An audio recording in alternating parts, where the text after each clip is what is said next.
What's up, Adam? What's happening? Everything. Ah. You know that?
Yeah, what's happening, Adam? What's up? What's up, everybody? I'm one ear here, 1 ear on, 1 ear off. You know what I'm saying? That's how we do it. Whoa, bam. So we are, what are we doing? What's going on? I have no idea. Are we streaming live this thing? We are streaming. Yeah, folks are here. What's up, Zach and Colleen, David, Rich, Smurf Papa. Who's Smurf Papa? I like that. Why'd they steal my name? What's up with that? We're going back to headphones here, but we're already rethinking this thought, right? The cabling is no fun, but you know, that's how we do it. Yeah, you know, like all things, we were like, let's just go to headphones. Let's do it. And then it became a mad minutes to, yeah. Yeah, I don't like this. We got to get this together. Yeah, this is not good right Yeah, now. yeah, It's yeah. not good. It's not ideal. Yeah. I hope it sounds good for you guys, though. Yeah. Let us know how it sounds. That's what's happening. For sure. So this is Adam Maness. What's up, y'all? I'm Peter Martin. Why'd they steal my name? Uh-oh. What's up with that? We're going back to headphones here. Is that you? We're getting some. Yeah, we're getting some major. Is that you or me? What's going on? No, that's me. Oh, that's you. We never know. But you know what? That sounded pretty good. So that was a good sign. Yeah, it's not bad. Yeah, it's all right. This is You'll Hear It Live. Mondays. And so just to give you a little behind the scenes thing here. What can I do with this? Could this go up here? This could be like Christmas lights, like a decoration, kind of a drizzle, a dreidel and a drizzle. Well, that's mixing my religions there, isn't it? Our speaker went out right before we started right here, which we were thinking about going to headphones anyway. Hey, how do you like the way that looks? That's nice. Can we have okay things? Yeah, we're giving up on nice things. We're just going for okay. Just okay would be fine at this point. So this is You'll Hear It Live. That's Adam Maness. I'm Peter Martin. This is Christian McBride. That's Sean Jones. We're excited to have them here, and we're here for the next hour or so to entertain you a little bit. We're kind of adding in a new segment. Should we announce that now? Yeah, we kind of just started it, right? Yeah. Did you mention it before? Because how did folks know about Dolphin Dance? Somebody tipped them off. About Dolphin Dance? Yeah. Oh, I think I did mention today at the Daily Guided Practice session, that we were going to be playing some Dolphin Dance today. And I mentioned I might have sneak peeked the new segment. Okay, cool. That's right. That's all good. So, we thought we would take kind of almost like a tune of the week, something that we could study, that we could play in our various things, and then those of you that want to kind of either learn along with us or review, if that's the case, or just refresh yourself. You can do that. And I love this tune. I mean, it's just such a...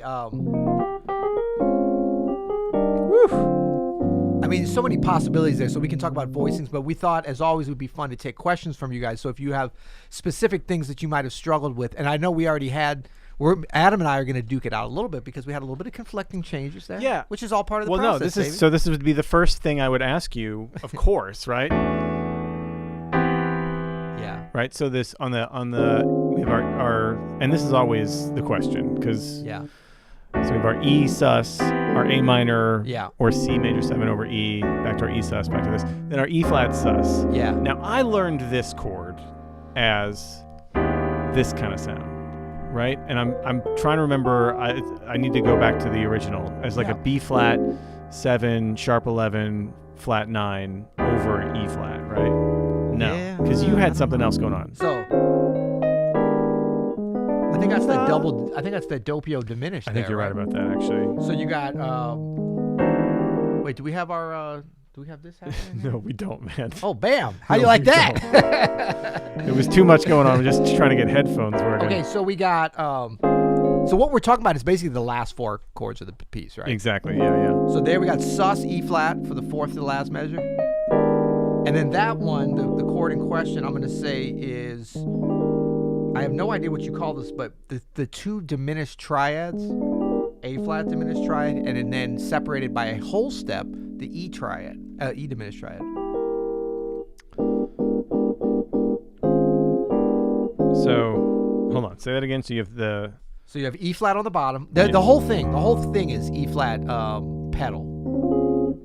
So we've got, just play an A flat diminished triad, below middle C, and then an E diminished triad, a whole step up. So, okay. Wow. You know who showed me that?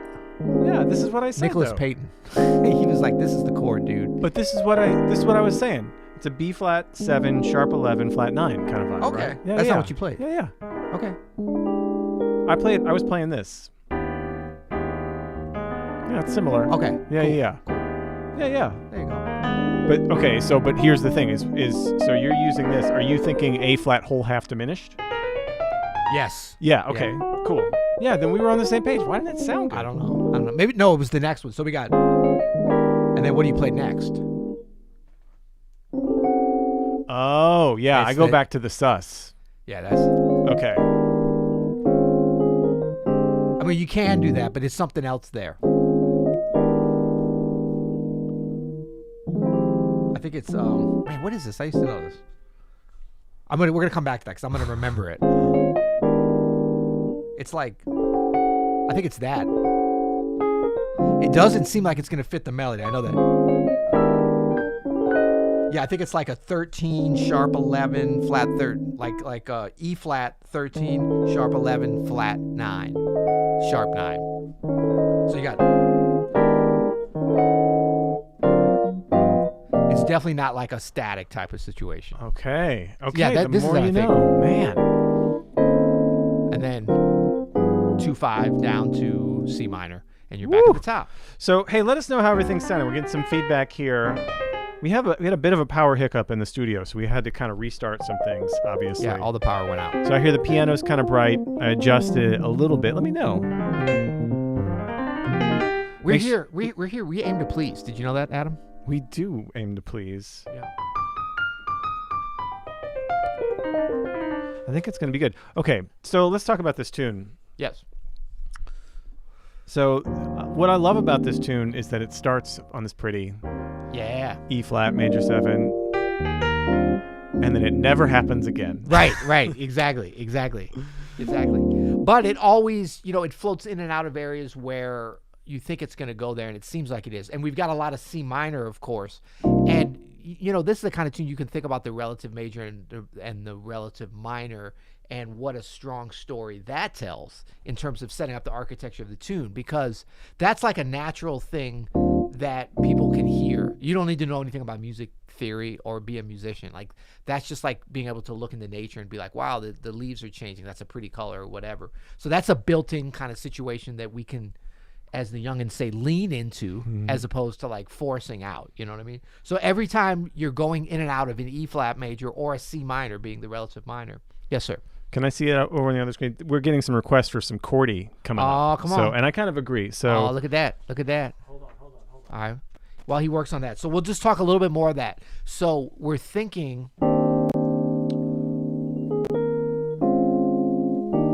the first time that we go to the relative minor there is on that 4th bar, and then we go to C minor. So you can almost look at these as kind of transitional, going to an interesting place, and then back to the E flat major. We'll talk about where that goes, 2nd bar in a second. And then here, boom.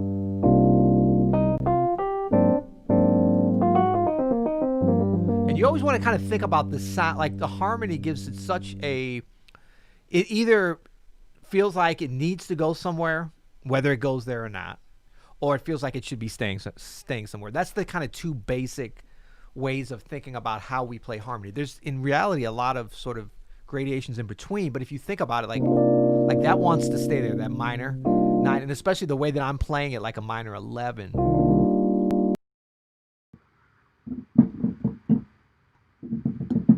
And that dominant, that A flat 7, definitely wants to be like, ooh,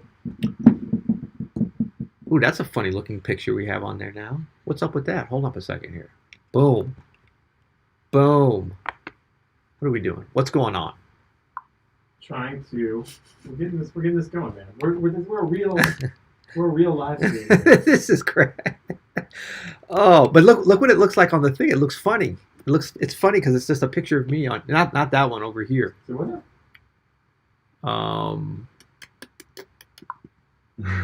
You see what I'm talking about? See, like if I wanted to show you now, I'd have to go like this. I'd be like, "Whoa, what's up, Adam?" They can see our sneeze guard though. Oh, that's good. Safety first. Okay, have you guys been looking at just me for a while? That's pretty funny. Switch back, Peter. Audio too loud in that view. Uh-oh. Oh, man.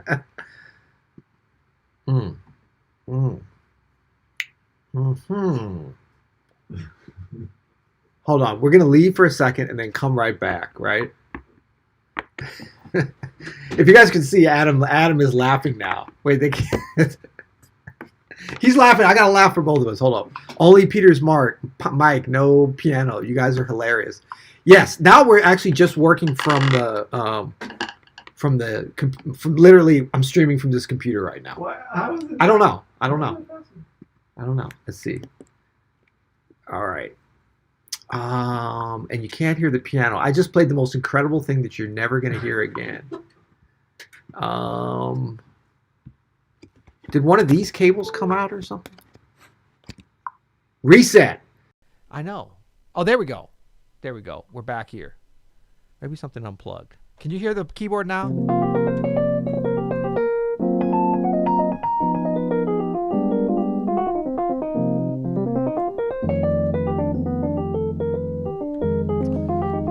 Armel says, I'm happy I'm not the only one with troubles with my live stream.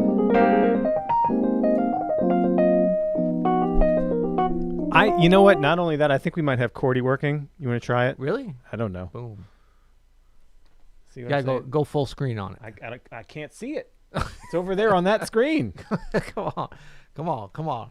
There we go. Look at that. Oh, the check cleared. That's right, Tour Talk. Mo better, says Rich. All right. So, yeah, we just when the power goes out, bad things happen here. Can somebody donate us like a $20,000 generator, natural gas generator, so we can have backup in this neighborhood? That would be awesome. It's really messed us up. I know. And we got Chordy going on. But it did not throw us off our game. Oh, hell Watch no. this. Okay, so, let's go back to where we were talking about from the top. We've got E flat major. Yep. And then that second chord. What were you just saying about that? You had something nice to say So about that's an E flat 7 sus, right? Yes. So the thing to keep in mind with this E flat 7 sus, it's clear. This is based off of the Mixolydian scale, right? So it's got that major third in there. Yeah. I mean, and in that melody, there's so much to do. So even if you're a pianist, if you just hit that like a D flat, major 7 over E flat, and then you kind of play around on the dominant. Not that you ever solo on this chord on this tune, but if you were. Right. And then back to the E flat, major 7. And then a D half diminished, right? Yep. G7. So, Hey, yeah. hey, what are you doing? Yeah, there you go. Okay, so we got that. Oh, I got no chordy coming. That's okay. You got no chordy?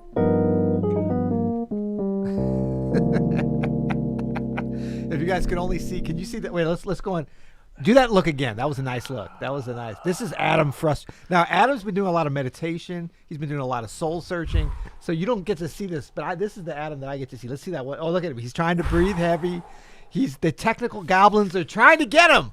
And I think they got him. I think they got him. There's no better feeling ever, really, than trying to think about music and trying to communicate that when technical things are going wrong. It's really, I can't ask for a better situation for my equanimity. That's right. Let's get some equanimity going. You know what I'm saying? So, all right, while you're doing that, let me just talk. That was some cool stuff you were saying about that second chord. But what I think about, too, is a little bit of possible foreshadowing. So we were talking about the major and the minor, really starting to establish those as the tunes so that as we pass in and out of them, even though we go to some unusual places on this tune, that becomes the listener and the player's kind of home base a little bit, right? Yeah. Because where does this seem like it wants to go?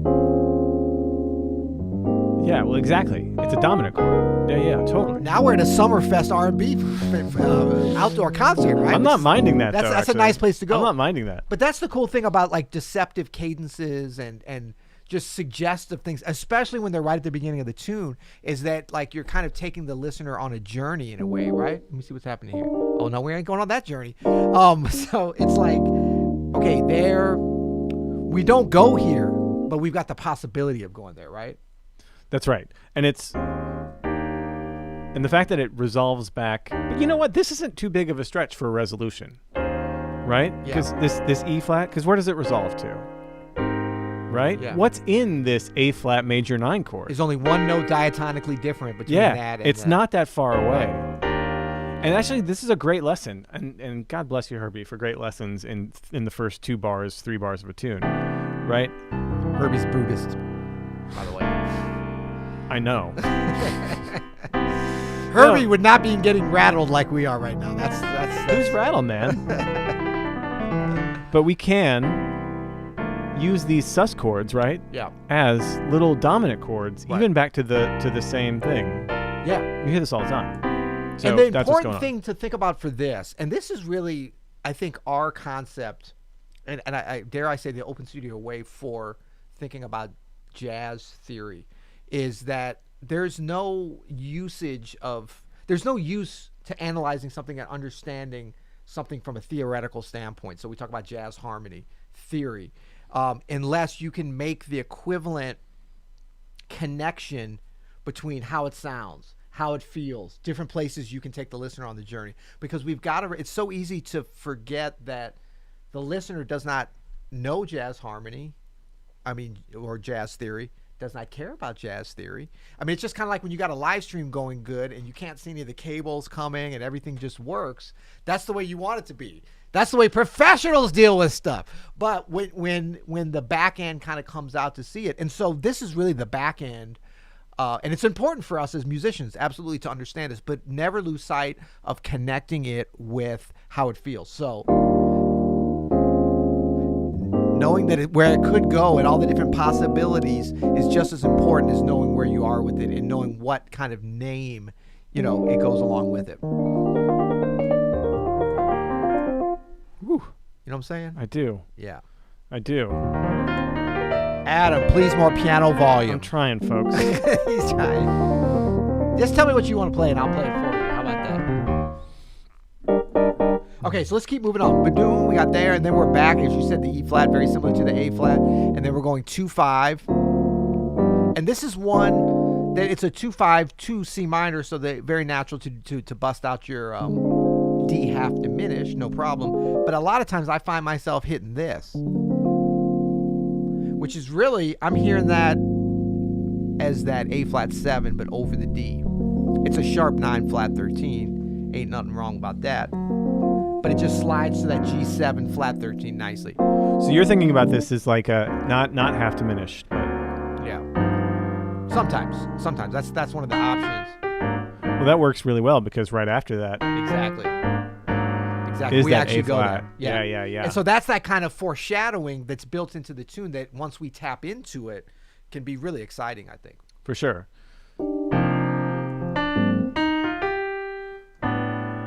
So this is a great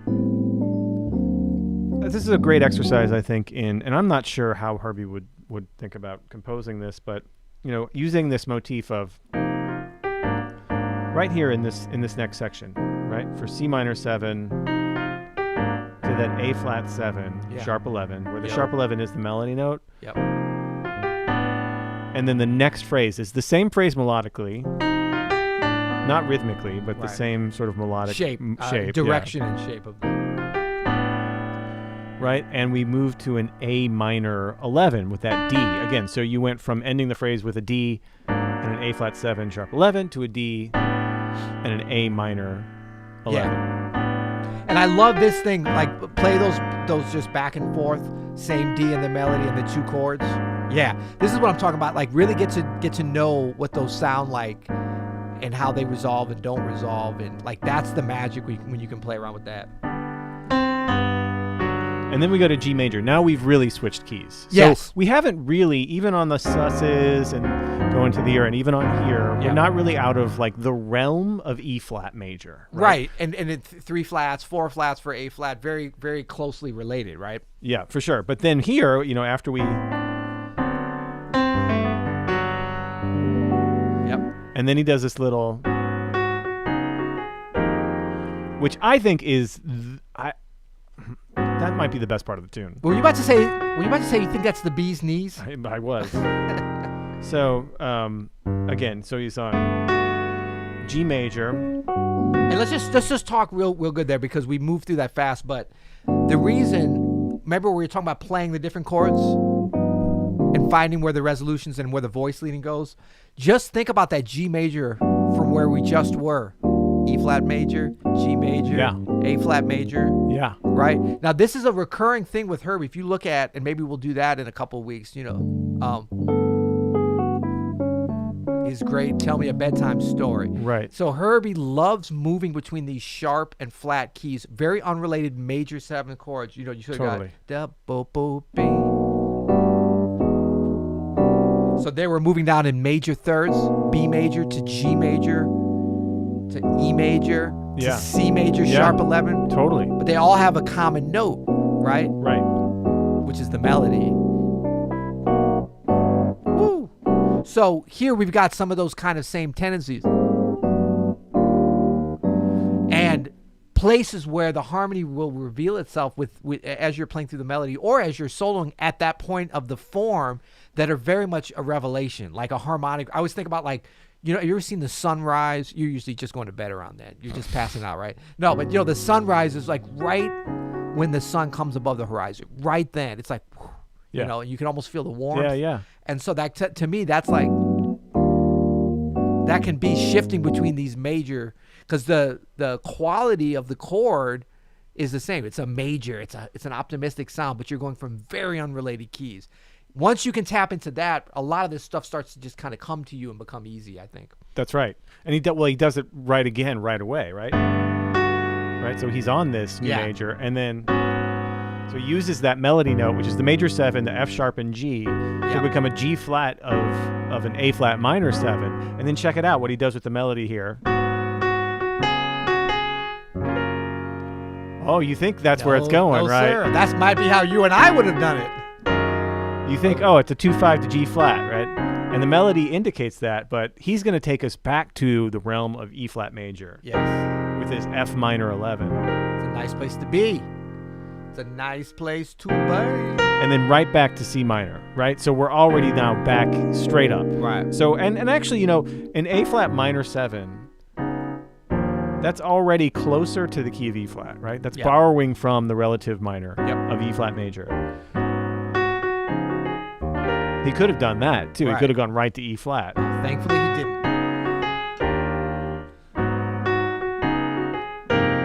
Yep. So it's just so brilliant there. And then right back to it. And because we're at and now we're riding back to the G major. Goes back to the G major. These are themes. Harmony is like it's like colors that you're playing with. The composer plays with and gives to you as you're improvising to go through and paint with them as you will. But you know that that's going to be coming up at that time. You can play around with it. You can shift in and out of it. But that's there for you. So I think the 3 themes that are recurring already, and we're just getting to kind of the bridge side. This is the bridge, right? Is that what you called it? I don't know if there is a bridge so not much a traditional, as but we're in the middle of the tune. Yeah. But you've got the major and the relative minor, the E flat major, that. Then you've got the A flat 1 to 4, you know, that kind of playing around. And then you've got this very unrelated sharp key juxtaposed within the order between either the E flat or the A flat or the C minor, which is the G major.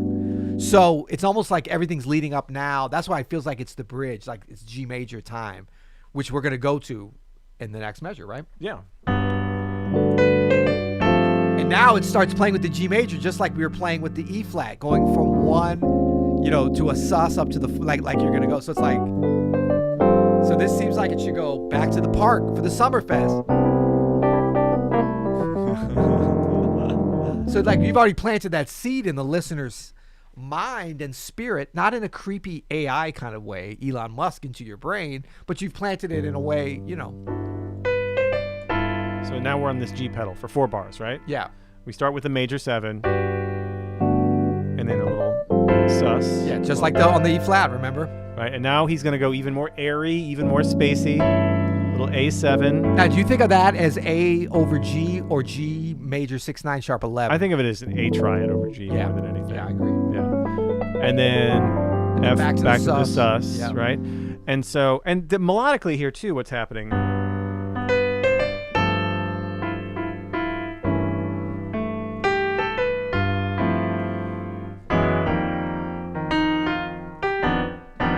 He just rides this all the way down. Yep.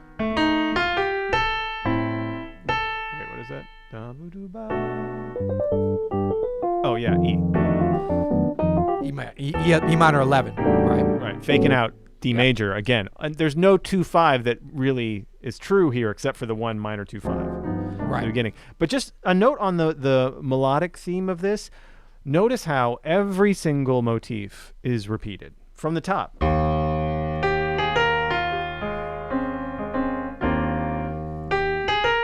Right? He does it twice, and then better do it again. Yeah. And every time he does it again, he messes with it. Yep. New theme here. Yep.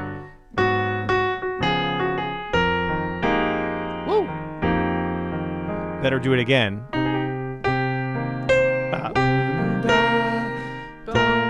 While you extend the melody up. Yeah. Yep. Keep going up. Now this is a true 2/5 there. Going into the bridge. Going into the bridge. We'll call it the bridge. New theme. Better repeat it. F over G, G13 sus. A whole step down. Better repeat it. Better repeat it again. Check it out here. Wait, let's stop right before we get there because I just okay. want to say one. So we're going to start. The next section will be the. So check it out. It's such a great journey through the harmony and how it relates to the melody. One other element I want to just show you that's important to bring out in the melody and to be able to use as you're improvising is the rhythmic placement of the melody. So we're talking about shape of the melody, moving it down, and how it relates to the harmony. But I love this juxtaposition of. So that's in anticipation. The syncopation is like 1, 2, stupidity, and a 4, right? Yep. 1, 2, 3, 4, for where the sort of target note of the melody is, and then wait. So we got wait. It's a hard one to just piece together. Same thing there. Now, same thing. But now the syncopation, we go bump. It's not on the upbeats, it's on the downbeats. So there's kind of a resolution For sure. and a connection, but a great symmetry by doing it like that. So the obvious way to do it would have been to be like 2, 3, 4, stupidity how, stupidity how. You know, you keep doing that. But so again, so he's repeating something also that he's done earlier.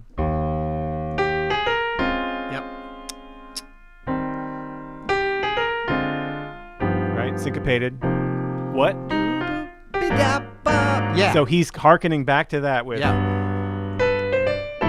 2, 3, 4, 2, 3. Third time. Right? Third time he's getting out of the syncopation game. He's giving you a big solid Yeah. And then back to the syncopation.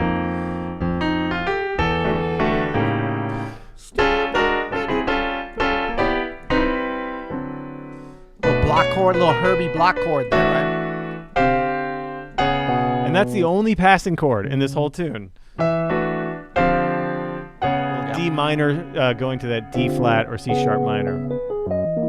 Yep. Yeah. Great stuff. So let's go back to that. So that's E flat, 13 sharp 11. So we've got like some tension in there, mainly because. Not just because it's a dominant chord, although that always is sort of the foundation for a possibility, unless you're in sort of a bluesy situation, of there being some. Yeah. So, but you've also got that sharp 11, but it's like with the melody, and again, rhythmically, it's so.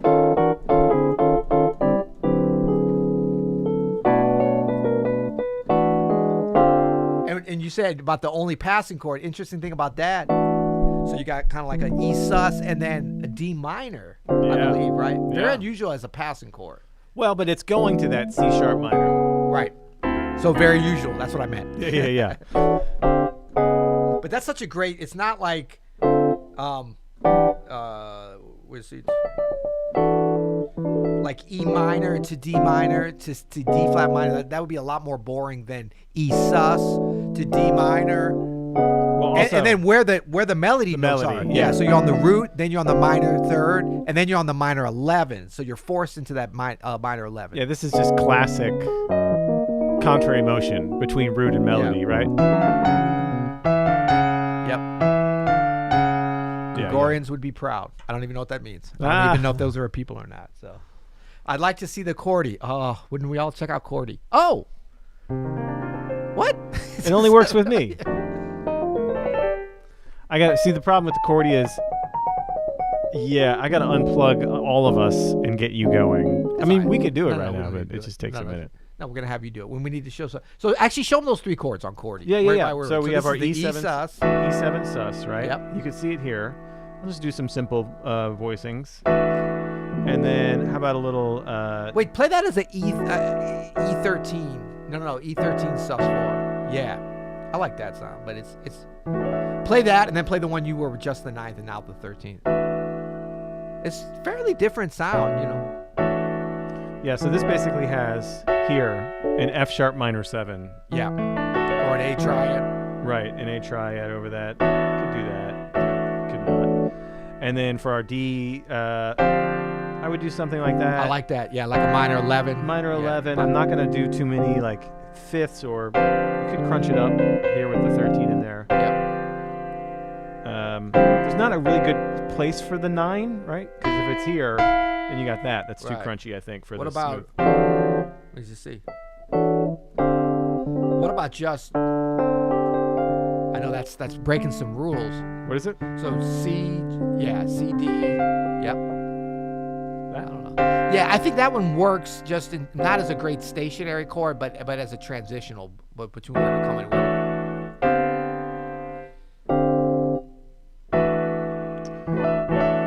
Yeah.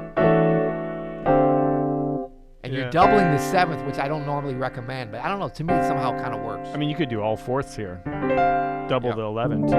You know what I mean? Go just because you're going here. Because we're going to third. Yeah, then you're going thirds, fourths, back into thirds, which is fun. Probably something like that. But Yep. but the whole sequence would be like. Yeah, I like it.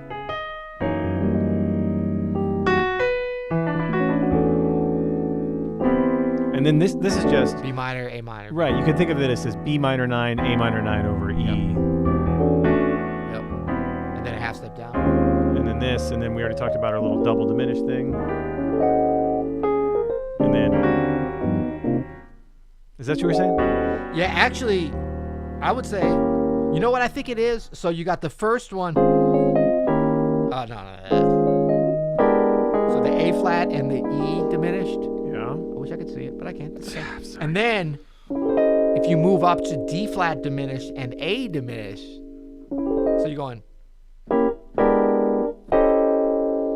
You know what I'm saying? That's triads, diminished triads, I should say. D flat diminished triad and A diminished triad, still over the E flat, and then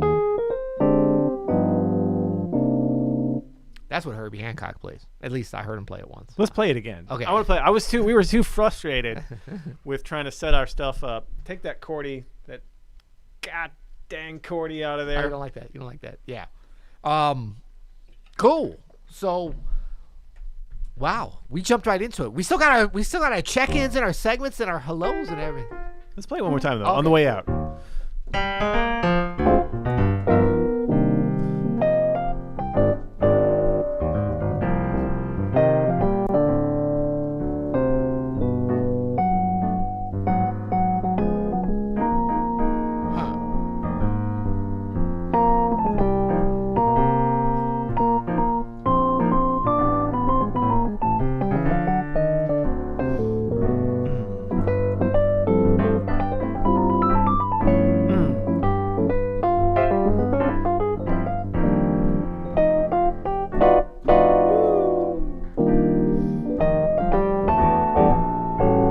Shabop, shaboo-bop, screw-bop-bop. Block chord.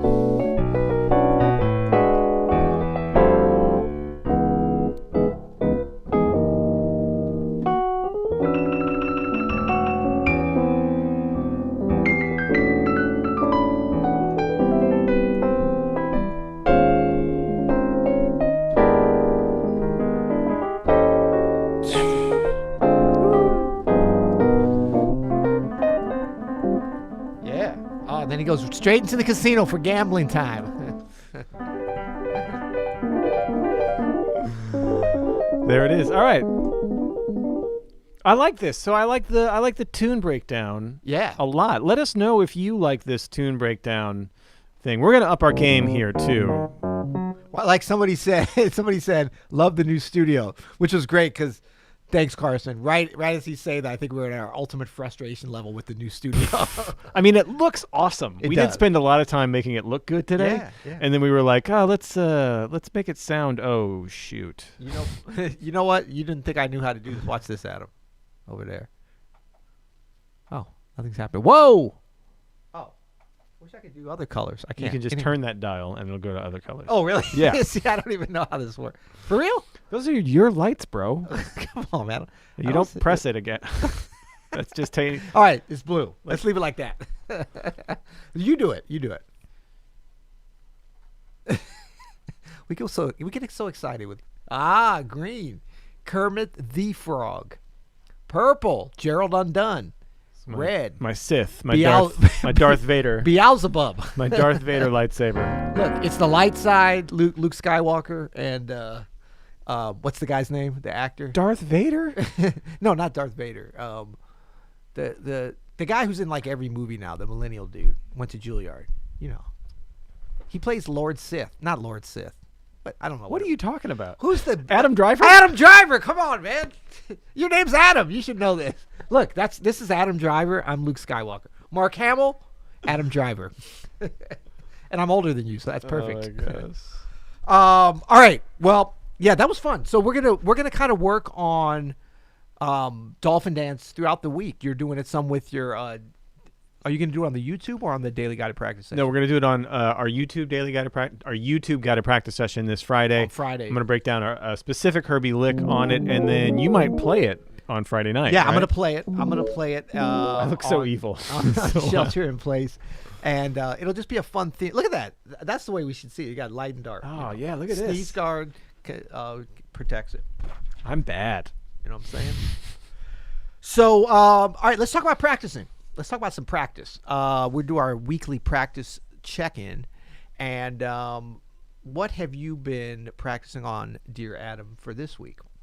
Oh, man. You know what? I had a 442's gig on Saturday morning. Yes. Like an actual gig here at the Sheldon Concert Hall. Yeah. There was only a few people in there. They were nice and spread out, but it was a real audience. It sounded, you know what? I know it was only a few people because I know what they're doing with the setup. They never really showed the audience. Yeah, there weren't that But many. it sounded like a couple hundred people. It wasn't? It felt like a couple hundred people. So that hall holds about 700 people. By Yeah. the way, shout out to the Sheldon. They're Yeah. just the best over there. Peter Palermo, the whole team. Right around the corner here, one Yeah. of the great concert hall. Wynton Marsalis is, as mentioned several times, it's his favorite hall to play acoustically. When he comes with the big It's band, awesome. They play acoustic. It's awesome, and the crowds are always spectacular. And it's one of those halls. It seats 700, but you feel like you're in someone's living room when you're on stage, right? Right. When you're playing, Well, that's a nice living room, but that's yeah. a really. But you know what I mean. Like Yeah. everybody feels very close. Yes. Because it's very old. It was designed for speaking, Yes. actually.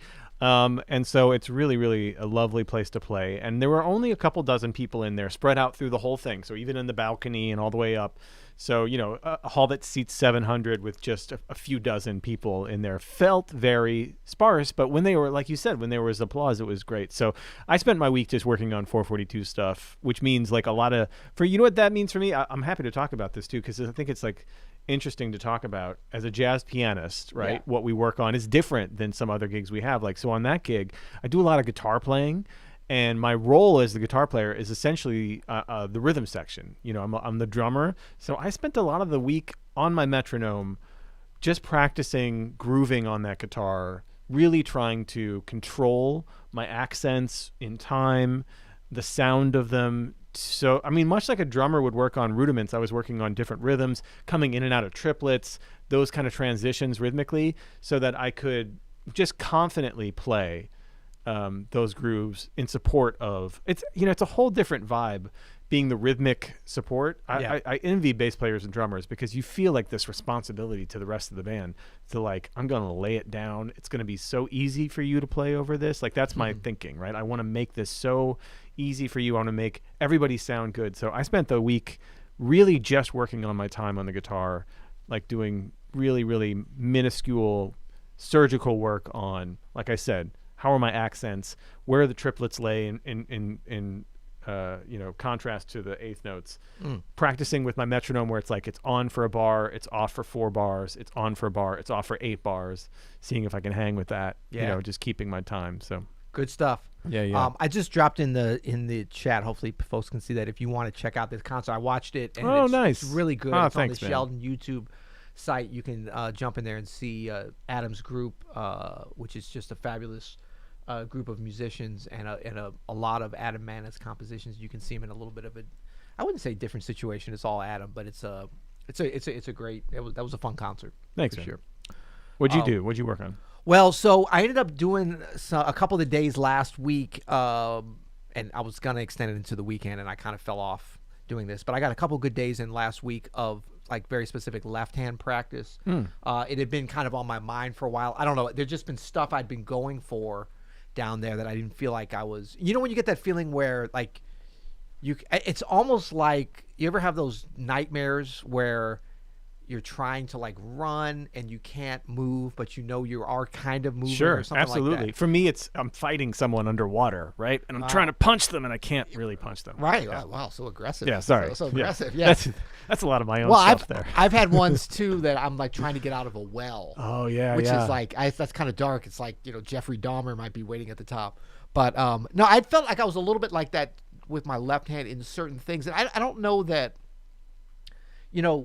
our kind of understanding of our technical prowess versus our technical limitations. To me, it's always connected with what we're trying to play, what we're hearing at that time. So like it can be deceptive. I think that by the time you get to be my age, for sure, it's like your general technique is kind of established as to what it is. There's maintenance for sure that is valuable to do that. But sometimes when we think, oh, I'm off my game with my left hand, it's not necessarily like you've been not paying attention to it or not practicing enough or practicing the wrong things. It could be. But to me, I think it's more, I look at it as more often a positive thing, like where you're starting to be more confident in hearing something. I mean, when we're talking about improvised music, because if you're playing the same classical piece all the time, you've got the barometer, like I'm playing this Beethoven sonata, this really tricky movement at this tempo, and then sometimes you've got it, sometimes you don't. Like, I can either control it or I can't. Right. Is the situation. But if you start to hear stuff in your left hand as an improviser, this is a whole new arena here. Right. Yeah. Right. And sometimes it happens. Often it happens, gradually or in spurts or something. So I think the technique is always there to serve the music, but they don't always naturally go along with each other. So I've been feeling for a while, but especially acutely earlier last week, like left hand. I just kind of, was on my spirit or whatever. So I was just practicing stuff with the left hand. And what I did was I took things that I would normally play with the right hand. And I think this is a little bit taken from our friend Jeffrey Keyser. Totally. But was putting them just in the left hand and just doing some voicings and stuff in the right hand. Yeah. Because I think there's a certain amount of, regulation within your brain that can be helpful anyway by just shifting things up. Obviously with, I'm right-handed, so with the non-dominant hand, there's always like that training of the left hand to be able to do some more things. Exactly. That would be the exact kind of thing. Yeah.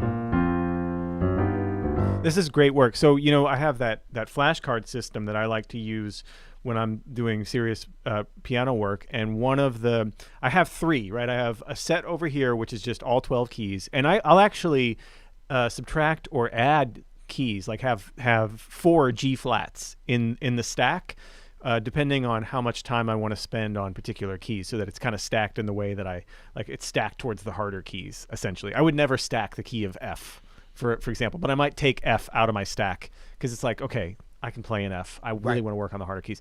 So I have my stack of keys. Then in the middle, I might have tunes, right? Or forms, right? So it might be Dolphin Dance, Maiden Voyage, One Finger Snap.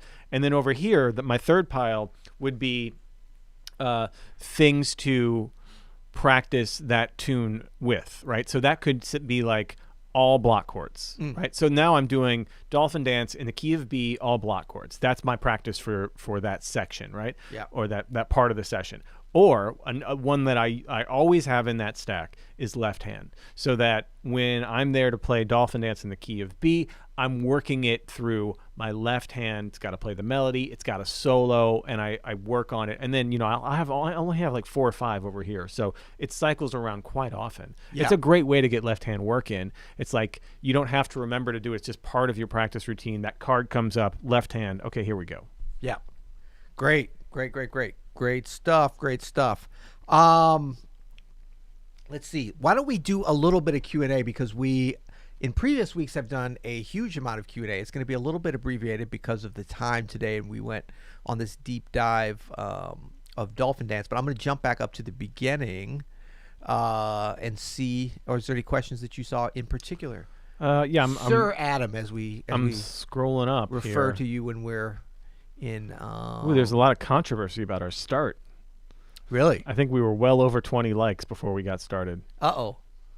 Well, then we're going to have to make it 200. We're not going to start. We'll hang over a little bit today. How There about you that? go. Yeah.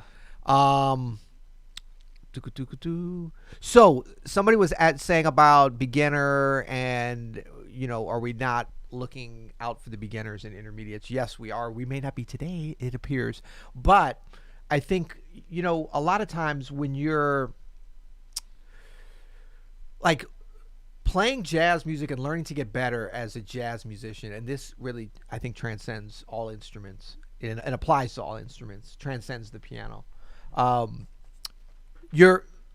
The kind of graduation from beginner to intermediate to advanced happens in a different way than classical music, than, say, learning a language where it's a little bit easier to define. So we can think about like tunes for sure as being more advanced, and I think Dolphin Dance can definitely seem that way. But I would encourage everybody, like, I'm a big believer in learning stuff that's at your level, but learning it in a very deep way. So if we took something like C Jam Blues, which everyone thinks of as a really simple tune, like it's very simple, but it can be very advanced to play it. I would refer you to the classic Oscar Peterson trio version from Denmark, in which there's nothing easy or non-advanced about the way they play it. Very sophisticated kind of thing.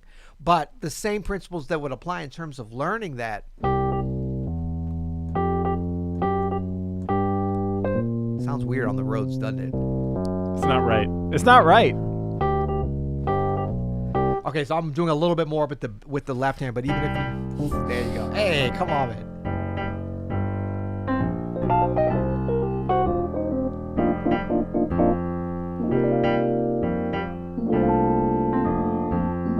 But I can play sus chords beautifully. That's right. And don't make me you could take do us all to the sorts of Summerfest. Yeah. Summerfest. I don't even know what that is, but you know exactly what I'm talking about. But the same principles with which we learn a tune like this, root melody.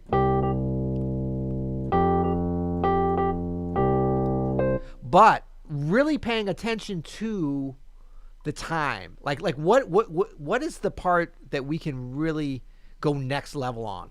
Even if we're like, oh, everybody knows C Jam Blues. That's simple. That's beginner. But can you play it 1, 2, 3, 4?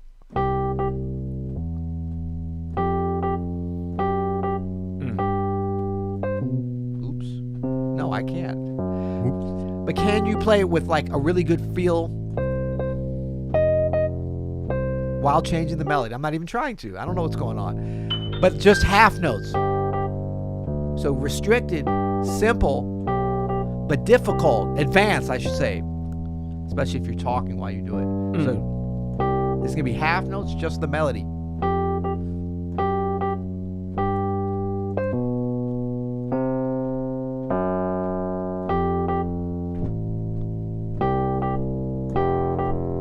Swinging, syncopated, staying on the half notes, independence of the hands.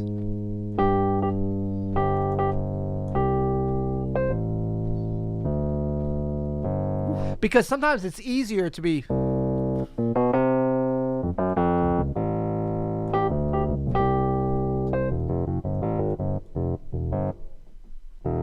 your Rhodes doesn't go down that low, man.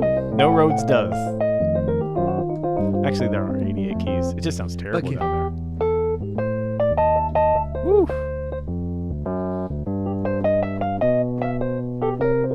So while you're playing something simple, can you get that same feel? So that when you go to, even before you're playing all this, just the melody.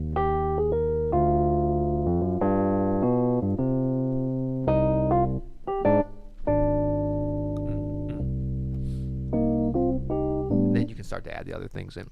That's so great, man. Yeah, I understand what Steven's talking about here about beginner, intermediate stuff with this tune breakdown. So we'll keep that in mind for the next time to maybe hit something, because Dolphin Dance inherently is more advanced. Yeah. Of a tune. You know? For sure. So maybe the next tune we'd do next week. I don't know. What should we do? We should do something. You know what? We're doing Kinda Blue in the listening session tomorrow. Yeah. So maybe we could do like Freddie Freeloader or something like that. Oh, yeah. Yeah, I know how much you like that. Oh, God. MJ2 says, "Hey guys, I'm a fan from Iraq and I'm into jazz piano since I was young, but jazz isn't very popular between my friends, and I'd like to hear what do you suggest to people who never listened to jazz before?" That's very cool. Come to the sesh tomorrow. Invite them to the sesh tomorrow. Kinda Blue could definitely be a way in for sure. Gateway drug. It's a gateway drug. I also think, my friends in high school who weren't into jazz, while I was listening to tons of like Dexter Gordon and Grant Green, I got them in with Headhunters. It's so funny you said. I was about to mention that record. It's the same thing for me in high school. They loved that stuff, man. Yeah. They couldn't get enough. Chameleon. They thought it was, I mean, it helped that like Boogie Nights had just come out. Right. So they were like, into that whole era. So they love the Headhunters. My band that we had, which was originally called the Jazz Dispatch. Woo! The Jazz Dispatch. Is that corny or what? Because the St. Louis Post. Exactly. Dispatch. We're in St. Louis, and the name of the newspaper. Hey guys, we're it's like the Post Dispatch, but it's for jazz. Exactly. It's the Jazz Dispatch. We are going to dispatch some jazz for you. But we played, we started getting gigs, just rando gigs, Rando gigs. And we got a gig at like our friends started, this is back when you'd have house parties. So it'd be like in the basement. Somebody would convince their parents to let them have a party in the basement. And it was like, this is when we were in 8th grade, so we were kind of, it was boys and girls, and you were just whatever you were trying to dance with. And so nobody could afford a DJ, but you might have some records that you played. So it was like, let's get Peter and Jeremy, Chris Thomas, Dave Berg, these John Ward. So we're going to play at these parties. So we didn't know a lot of tunes. We might be playing some kind of jazz stuff. And then, the pressure's on when everyone's looking, we've got to dance or something. So we'd just be like, and I had a Rhodes then. So I play it it was just like this. And then people would be like, what? And then we knew all the stuff off, Some Michael Jackson. Yeah. I think Stevie Wonder, M2J, Stevie Wonder could be a bit of a bridge. Yeah, we used to play all that stuff because people would dance. And then we'd be like, oh, and it was really bad because the jazz tunes we knew were really corny. They were like Satin Doll. We had these combo, and we played that. That's not a good party song when you're in 8th grade. Yeah, exactly. That's not a corny tune, but played by 8th graders is always corny. Oh, yeah. For sure. And then we played this tune. Our first song that we learned was called Whole Lotta Blues by Marty Page, because we had the music from our middle school band director or something. And I still remember it was...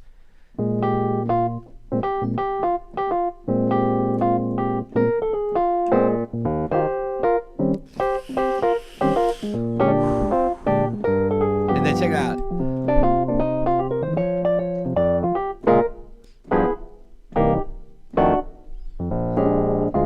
Think about a pre-pubescent Jeremy Davenport playing that melody on the trumpet. But we had a great. We didn't know what we were doing. You make that sound pretty good, though, man. Wow. I'm sure. What I want to hear is my job, man. That's my job. I want to hear 8th grade Peter playing that. It was not good. But when we got to high school, we went next level because we had Todd Williams. He was a senior. Yeah. We were freshmen. Todd Williams was like a master already. I mean, it was just like playing all this stuff, Grover Washington stuff, but also John Coltrane. Yeah, I remember when I was a freshman, I wrote a tune that was like, I later realized I was trying to write a rhythm changes. I just didn't know what it was, right? So it was like this weird like 26 bar rhythm changes. It's just like free form rhythm changes. Hey, look at you. You're purple now. Lord Sith has gone Gerald Undone. No, I'm Mace Windu. Mace Windu had the but I think Headhunters is great. Thrusticles. And this is ironic because the track is like 20 minutes long, isn't it? Secrets, buddy. Secrets. My buddy Chad was well into Secrets. Riding around Jeffco in a S10 listening to Secrets. Are you kidding me?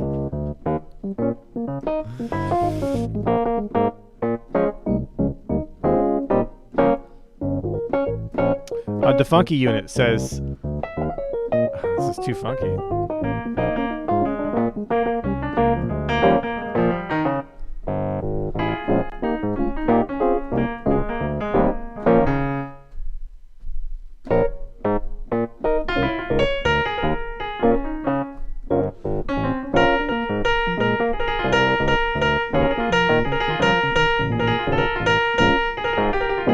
Is that a Morton or a trill? Table salt.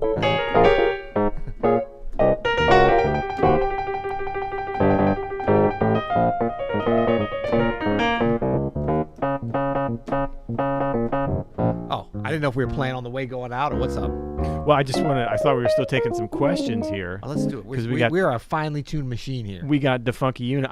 We're just vibing today, The man. funky unit. You know, it's like when What's things. up, funky unit? I feel like this might be our best episode ever, and let me convince you why. Because when things kind of go haywire at the beginning, right?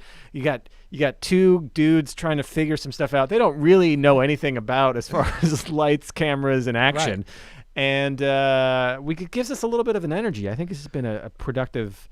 Well, what was funny about it is before we started, we thought we had everything set up. We had like some power issues. Oh, we're cocky as hell. Yeah, we were in the other room watching some YouTubers talk about lighting and cameras. Like, oh yeah, that's the f-stop. Oh. All right, let's go in and do this. Then we come in and it's like everything is just haywire, which is, that's where the jazz mentality,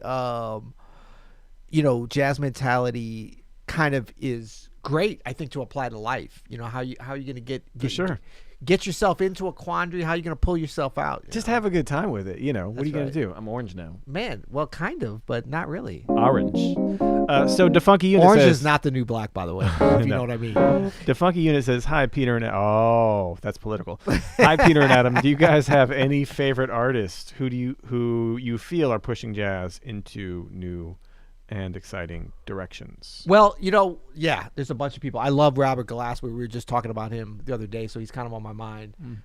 And it's easy for me to be like, yeah, it's a young up and coming pianist named Robert Glasper, because I remember when he was a young up, and every time I see him, I'm like, dang, you're kind of old. He's like 41 years old now. But I think Rob is is great, one of many. I think Aaron Park. These are going to all be pianists. Not that they need to be. Ambrose, he's not a pianist. Ambrose, I think, is definitely For sure. Pushing music into a very interesting space. Who else we got? Who you got?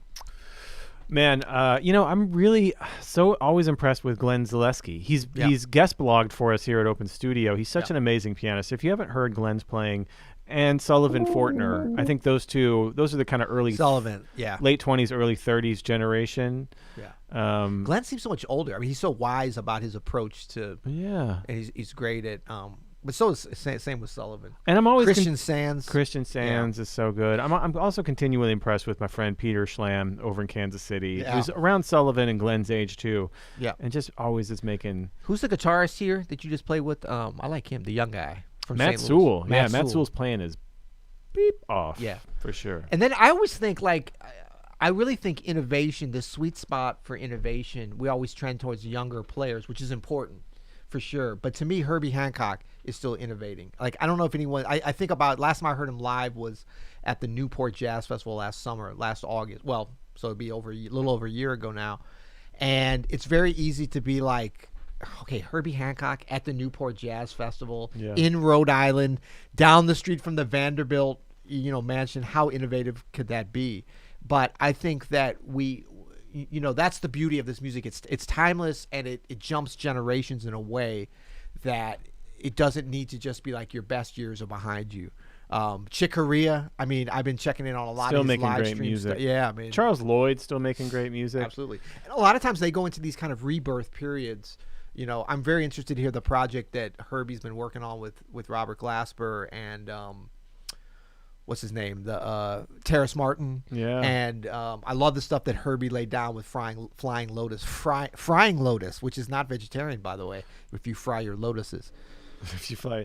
And shout out to Cecile McLaurin Salvant, just crushing it right now too, I think, in my opinion. And I mean, there's a ton of young folks that are making some great music. Yep. For sure. Yep. Adam Maness and the 442s. Dang That's right. a good group too. Dang right. So Trying our best.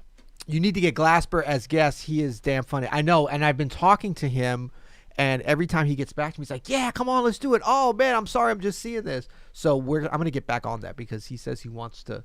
We were talking about doing some playing or something. So that would be fun because he is very funny. He's hilarious. Actually, we need to do like an all. We should start doing an all. We should add this to our rotation. Although we didn't get on some of our stuff this week, that's okay.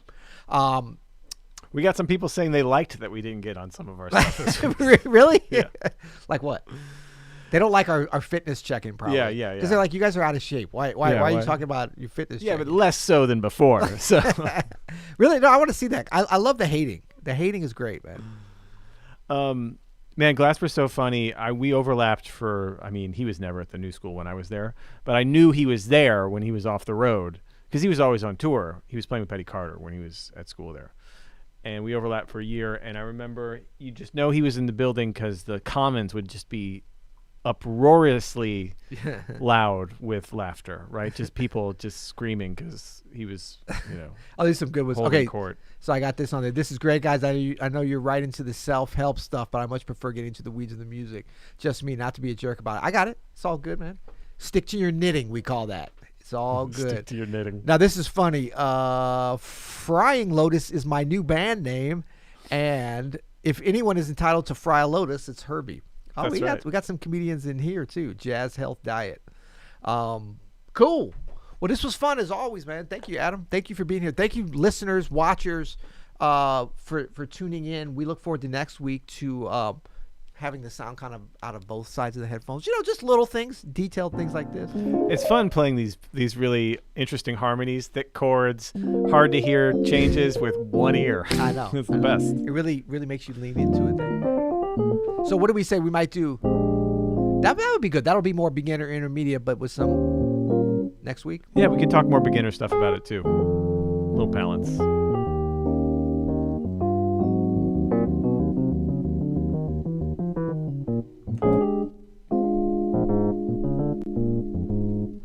Woo.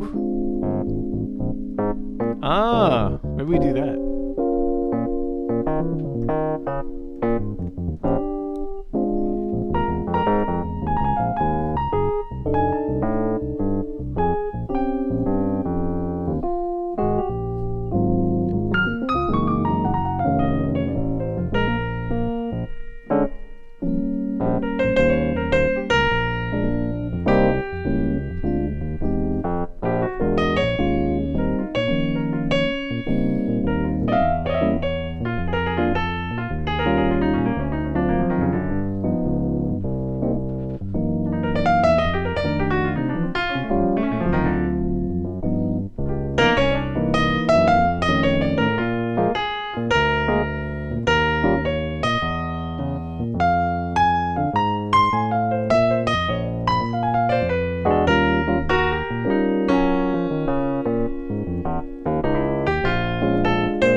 You'll hear it.